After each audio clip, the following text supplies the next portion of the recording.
आखिर धन से बढ़कर भी कोई और वस्तु है क्या इस संसार में? अरे तुम चुप करो, हैं? मैं जा रहा हूं और अब तो धनवान होकर ही वापस लौटूंगा।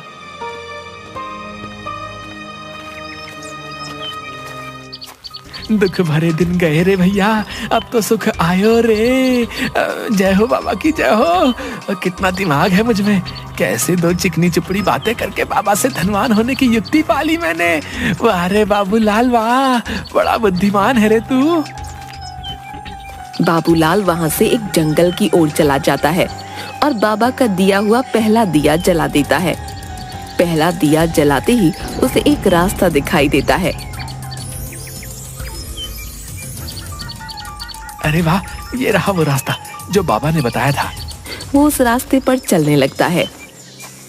थोड़ी दूरी पर चलते ही उसे एक बूढ़ी अम्मा दिखाई पड़ती है जो बहुत ही ज्यादा रो रही होती है। अरे क्या बात है, यहाँ अम्मा रो क्यों रही है और मेरा धन कहाँ है? इस बुढ़िया से बात करके देखता हूँ। अरे अम्मा, इस जंगल में तुम अकेली और रो क्यों रही हो? अरे बेटा, मेरी उम्र पूरी हो चुकी है, अब मैं मरने वाली हूँ, लेकिन मेरा इस दुनिया में कोई भी नहीं है, इसलिए मैं रो रही हूँ। आखिर मरने के बाद कौन मुझे अग्नि देगा बेटा? मेरे पास मेरा जोड़ा हुआ कुछ धन है, लेकिन मैं उसे ही अपना धन दूंगी जो मेरे मरने के बाद मुझे अग्नि देगा। बाबूलाल ये सुनते ही लालच में आ जाता है। क्या सच में तुम्हारा कोई नहीं है अम्मा? अच्छा कोई नहीं, मैं तुम्हें तुम्हारे मरने के बाद अवश्य ही अग्नि दूंगा। हाँ हाँ, तुम मुझे ही अपना धन दे देना है। ठीक है, यहाँ से कुछ ही दूरी पर मेरी एक झोपड़ी है, उसमें एक पोटली में मेरा धन रखा हुआ है। मेरे मरने के बाद तुम वो धन ले लेना और मेरे शरीर को मुख अग्नि देना। ऐसा बोलते ही बूढ़ी अम्मा के प्राण निकल जाते हैं। तभी बाबूलाल पास के जंगल में जाकर कुछ लकड़ियां लेकर आता है और उस बूढ़ी अम्मा को अग्नि देता है।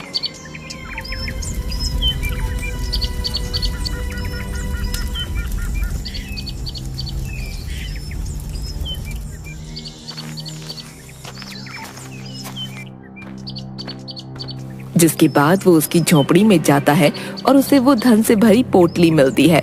उसे देखते ही बाबूलाल खुश हो जाता है।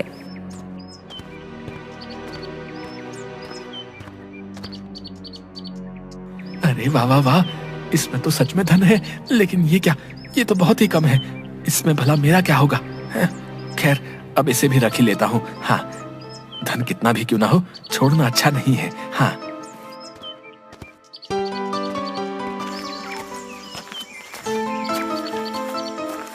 जिसके बाद वो वहां से थोड़ा आगे बढ़ता है। इतने कम धन से मेरा क्या होगा? अरे हाँ, मुझे दूसरा दिया जलाना चाहिए। और अब बाबूलाल दूसरा दिया जलाता है। दूसरे दिए के जलते ही उसे फिर से रास्ता दिखता है। बाबूलाल उस रास्ते की ओर चलने लगता है। आगे बढ़ते ही उसे एक जगह दिखती है जो बहुत ही सुंदर होती है। वहाँ पर बहुत सी रोशनी होती है। जमीन के एक टुकड़े के ऊपर बहुत सारी तितलियां उड़ती दिखाई देती हैं। अरे लगता है ये तितलियां मुझे संदेश दे रही हैं। इस जमीन के नीचे ही धन है। हाँ।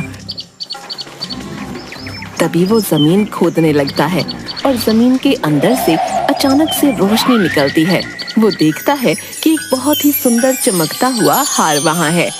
ये देखकर तो बाबूलाल की आंखें चार हो जाती हैं। अरे वाह वाह वाह, इतना सुंदर सोने का हार, हाय हाय, ये तो सच में बहुत सुंदर है। वाह वाह वाह वाह, इसे मैं अपनी पत्नी को दूंगा। हाँ, गांव में इतना सुंदर हार तो किसी की भी पत्नी के पास नहीं होगा। अरे वाह वाह वाह, लेकिन भला इस एक हार से मेरा क्या होगा? नहीं नहीं नहीं नहीं नहीं, मुझे तो अपार धन चाहिए। हाँ। बाबूलाल फिर से आगे बढ़ता है और तीसरा दिया जलाता है। तीसरा दिया जलते ही उसे फिर से रास्ता दिखता है और वो उस रास्ते पर चलने लगता है। तभी वो देखता है कि चारों तरफ कुछ भी नहीं है सिवाय एक विशाल पेड़ के। उस पेड़ के पास जाता है। अरे न जाने कहाँ होगा अपार धन, मुझे तो कुछ दिखाई नहीं दे रहा है और अब तो मैं थक भी गया हूँ। जिसके बाद वो उस विशाल पेड़ के नीचे बैठ जाता है। देर बाद उसके ऊपर एक पत्ता गिरता है। जैसे ही वो ऊपर देखता है, उसे एक घड़ा जो बहुत चमक रहा होता है पेड़ की टहनी पर लटका दिखाई देता है।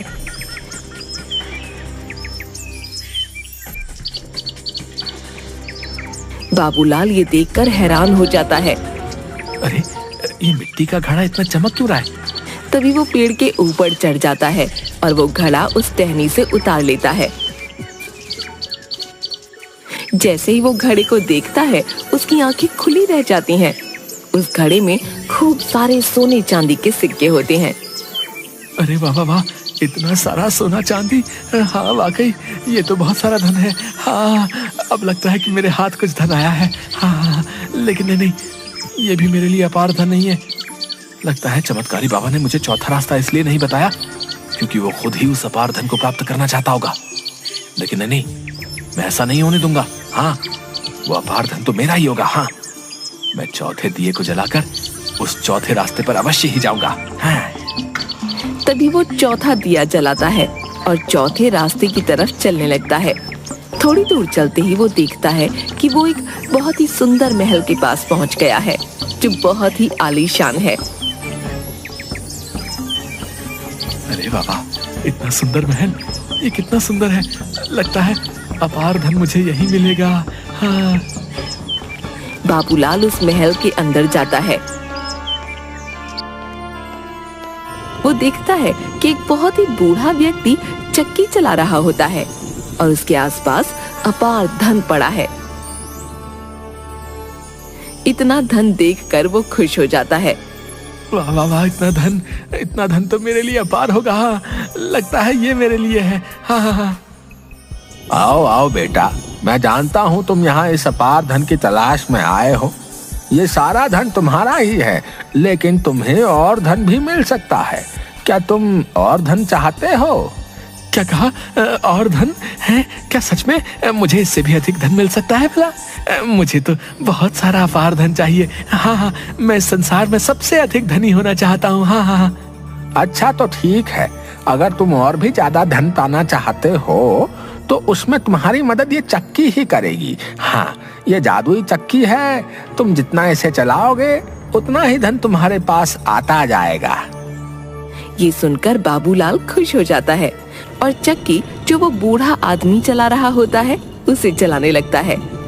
ऐसे देखते ही देखते वहाँ अपार धन का ढेर लग जाता है और बाबूलाल चक्की चलाते चलाते थक जाता है। थोड़ी देर बाद अब बस, अब और नहीं, अब और ये चक्की नहीं चला सकता मैं। मुझे इतना ही धन पर्याप्त है। लेकिन जैसे ही वो चक्की को छोड़ना चाहता है, चक्की उसे नहीं छोड़ने देती।